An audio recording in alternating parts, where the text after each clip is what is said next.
नक्षत्र 27 मीडिया की अद्भुत प्रस्तुति। नमस्कार, श्री कृष्णा श्री राधे, बहुत बहुत स्वागत है आज के इस खास लाइव शो में। मैं हूं आपके साथ आचार्य संतोषी और आप देख रहे हैं अपना दिव्यतम कार्यक्रम ज्योतिष दिशा सत्य की राह। आज एक नया ब्लास्ट होने वाला है। आज एक नया कुछ ब्लास्टिंग सा आपको आज मिलेगा। आज मात्र 15 मिनट के अंदर में मैं आप सबको पूरे वास्तु का इतिहास बता डालूंगा। मतलब वास्तु का निचोड़ दे दूंगा। इतिहास क्या है? निचोड़ है। बहुत लोग बहुत ज़्यादा पैसा खर्च कर देते हैं वास्तु विजिट वगैरह कराने में, दुनिया भर का ताम झाम फैला डालते हैं। ठीक है, आपकी क्षमता है, वो लोग भी अपना सब चला रहे हैं, वो भी एक दुकान है, हम भी एक दुकानदार हैं, हम भी दुकान चला रहे हैं। आप लोग जानते होंगे भली भांति। तो मूल में क्या है वास्तु के, ये हम आपको बताएंगे। और ज्योतिष शास्त्र से कैसे कनेक्टेड है ये, ज्योतिष कैसे इसके साथ मर्ज हुआ है, ये भी हम आपको बताएंगे। और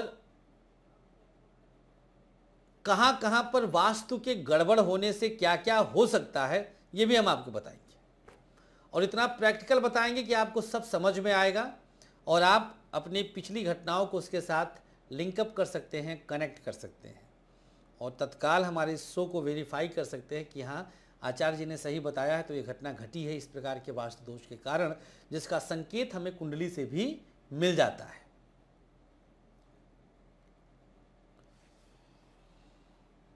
इतनी बड़ी चीज आपको समझ में आएगा, इतना भयानक चीज समझ में आएगा कि खास तौर पे जो सिटी में फ्लैट्स आदि में रहते हैं वो तो दांतों तले उंगली दबा लेंगे, और जो बिल्डर लॉबी है वो पागल हो जाएगी कि अरे बाप रे बाप, ये ऐसा क्यों? क्योंकि यही वो मंच है जहां पर लीक से हटकर सोचा जाता है और चला जाता है। सब तो चलते हैं लीक पर, लेकिन इस कार्यक्रम से अगर आप जुड़ गए और अगर किसी को आपने रिकमेंड करके कार्यक्रम दिखा दिया, तो जिंदगी में वो किसी और ज्योतिषी पर विश्वास करे ना करे, यूट्यूब चैनल कोई और नहीं खोल सकता। ये तो मैं जानता हूं, क्योंकि मुझे पता है कि लोग कहां तक सोच सकते हैं।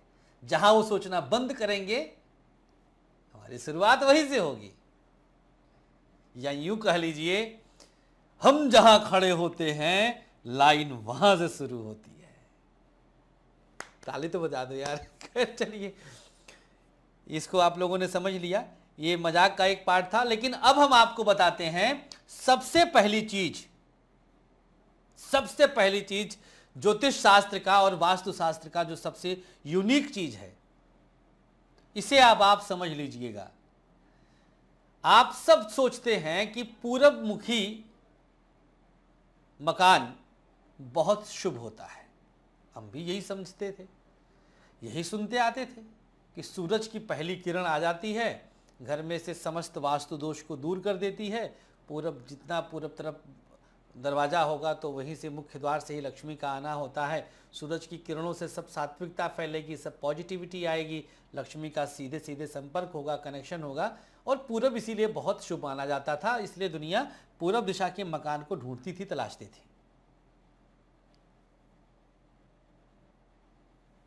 समझ में आई बात? लेकिन यह धारणा तब की थी जब पूरब दिशा में इतना खुला स्पेस होता था कि 10 ठो जानवर बंध जाते थे, एक नीम का बड़ा सा पेड़ रहता था, ट्रैक्टर ट्राली खड़ी हो जाती थी, 10 ठो साइकिल खड़ी हो जाती थी, हल हेंगा खड़ा हो जाता था, एक ठो इनार भी रहता था, कुआं। थोड़ा और बड़ा दरवाजा है तो एक इमली और जो है जामुन का भी पेड़ होता था, एक दो छप्पर टाइप का बैठका होता था। मतलब ये कि जितना आपका मकान नहीं है, उससे 10 गुना ज्यादा दरवाजे पे जगह होती थी, तो पूरब इतना विस्तारित होता था। इस विस्तार के चलते पूरब दिशा का मकान महाशुभ होता था, बरकत देने वाला होता था, खुशियां देने वाला होता था, वंश की वृद्धि कराने वाला होता था।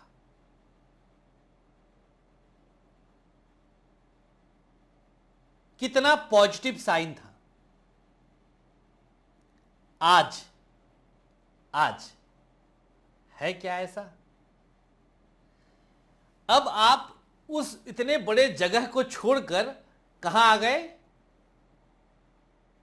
लिफ्ट से निकलते ही 6 फ्लैट और गुच्ची गुच्चा ऐसे आमने सामने, ऐसे आमने सामने।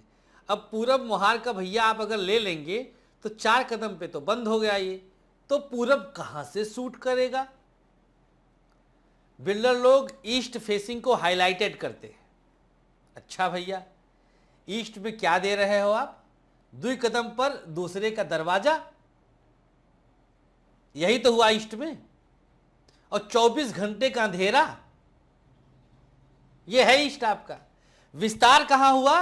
वेस्ट में, पश्चिम में विस्तार हो गया। पश्चिम दिशा आपका बढ़ता चला गया।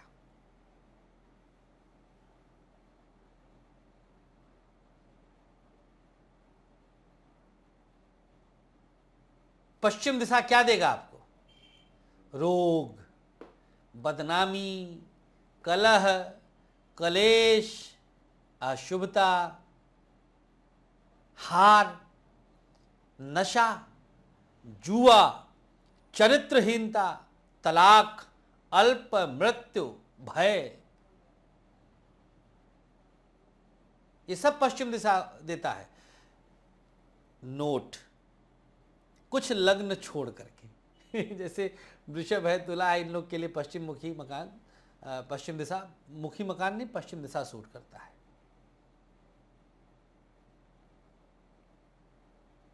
तो जब ऐसी स्थिति है तो आप पूरब दिशा ओपनिंग वाला पूर्वमुखी मकान या पूर्वमुखी फ्लैट आप क्यों लेते हैं? और आप कल्पना करिए कि आप पूरब में ज़्यादा फ्लरिश हुए थे, ज़्यादा विस्तार पाए थे, या पश्चिम में आप ज़्यादा विस्तार पा रहे हैं। अगर पूरब पश्चिम आपने चेंज किया है, और कमेंट बॉक्स में आके कमेंट करिएगा कि पश्चिम मुखी फ्लैट, नॉट कोठी, पश्चिम मुखी फ्लैट ज़्यादा पॉजिटिव होता है पूरब मुखी फ्लैट के जनरल 90% से ऊपर।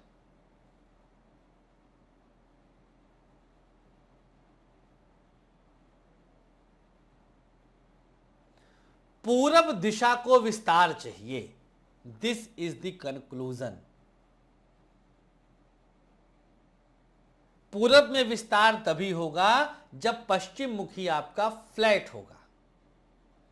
अच्छा, कोठी भी अगर आपकी ऐसी है कि सामने जो सड़क हो आपके मकान की जो गहराई है उससे कहीं ज़्यादा है, तो यहाँ भी पूरब मुखी सूट नहीं करेगा, कोठियों में भी। कहने का मतलब यह है कि पूरब विस्तार चाहे जिस जगह पर हो सूट करता है। पूरब अगर कटा, पूरब विस्तार नहीं पाया, तो यह किसी भी अर्थ में किसी के लिए भी पॉजिटिव नहीं हो सकता। देर सवेर पटकेगा ही पटकेगा। हाँ, पश्चिम विस्तार वालों के लिए मकर है, कुंभ है, तुला है, वृषभ है, कुछ हद तक कन्या है, बस।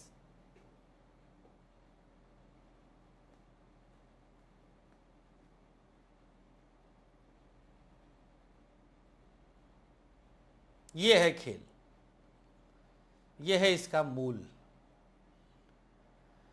तो आज वास्तु का आपने सबसे बड़ा महामंत्र जान लिया है। अगर आप शहर में रहते हैं, अगर आप शहर से जुड़े हुए हैं, फ्लैट कल्चर को अडॉप्ट किया है, आपने ऑब्जर्व किया है, फ्लैट में रहना मजबूरी आपकी है, तो ऐसी स्थिति में आप इस बात को जरूर ध्यान में रखिएगा और इस बात को जितना हो सके आप प्रचारित करिएगा। और अगर आप बिल्डर भाई लोग हैं तो आप लोग भी थोड़ा सा ध्यान दीजिएगा।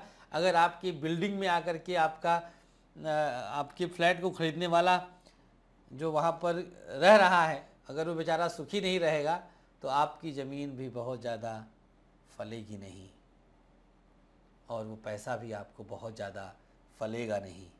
इसको याद रखिएगा।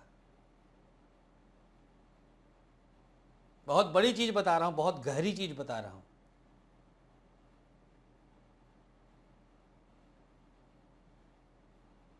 बहुत गहरी चीज बता रहा हूं।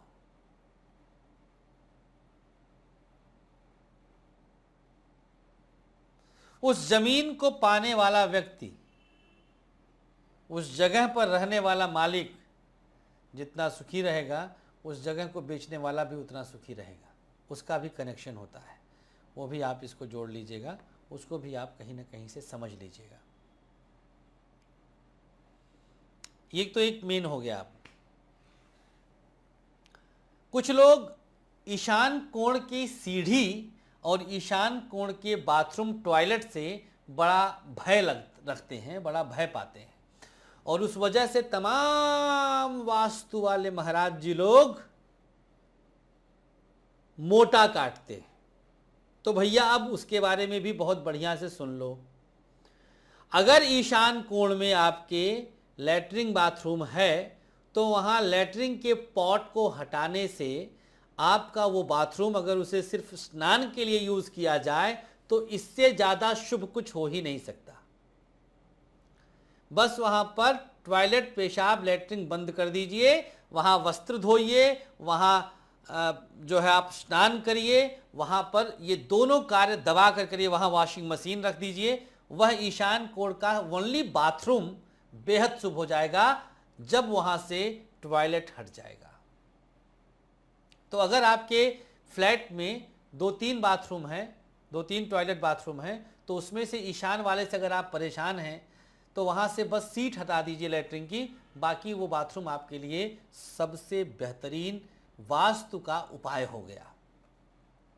ईशान कोण में जल का किसी भी तरह का सोर्स बेहद शुभ पाया है मैंने, महाशुभ पाया है, और प्रैक्टिकली इसको मैंने किया है।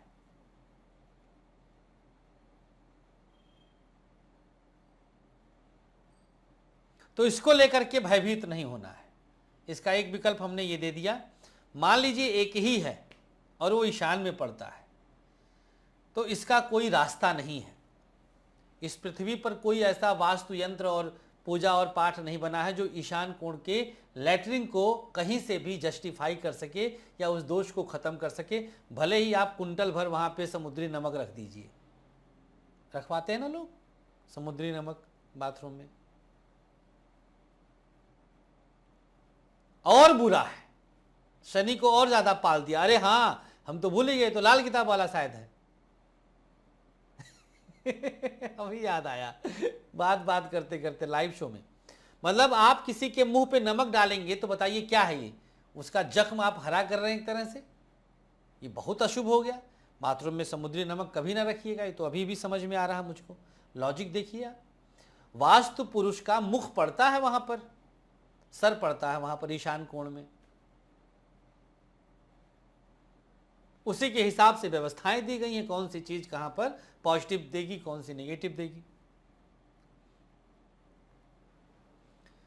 तो आज हमने आपको 14 मिनट में यह बता दिया कि आप ईशान कोण के लैट्रिन बाथरूम को किस तरह से उसका दोष खत्म कर सकते हैं, और शहरों में फ्लैट कल्चर पर आपके लिए सबसे शुभ दिशा पश्चिम कैसे होती है। पूरब की भ्रांति को तोड़ना है। पूरब तभी शुभ होगा जब पूरब में विस्तार रहेगा। वो विस्तार चाहे कोठी में हो, वो विस्तार चाहे फ्लोर में हो, वो विस्तार चाहे फ्लैट में हो, वो विस्तार जिस भी रूप में विस्तार है, हमें पूरब विस्तारित चाहिए, फुल स्टॉप। बहुत शुक्रिया, बहुत धन्यवाद हमारे इस कार्यक्रम से जुड़ने के लिए, हमारे इस कार्यक्रम को पाने के लिए, हमारे इस कार्यक्रम को चाहने के लिए। वीडियो को ज़्यादा से ज़्यादा शेयर करिए, वास्तु की सही जानकारी लोगों तक पहुंचाइए, जिससे लोग सुखी हों और आपको आशीर्वाद मिले। नमस्कार।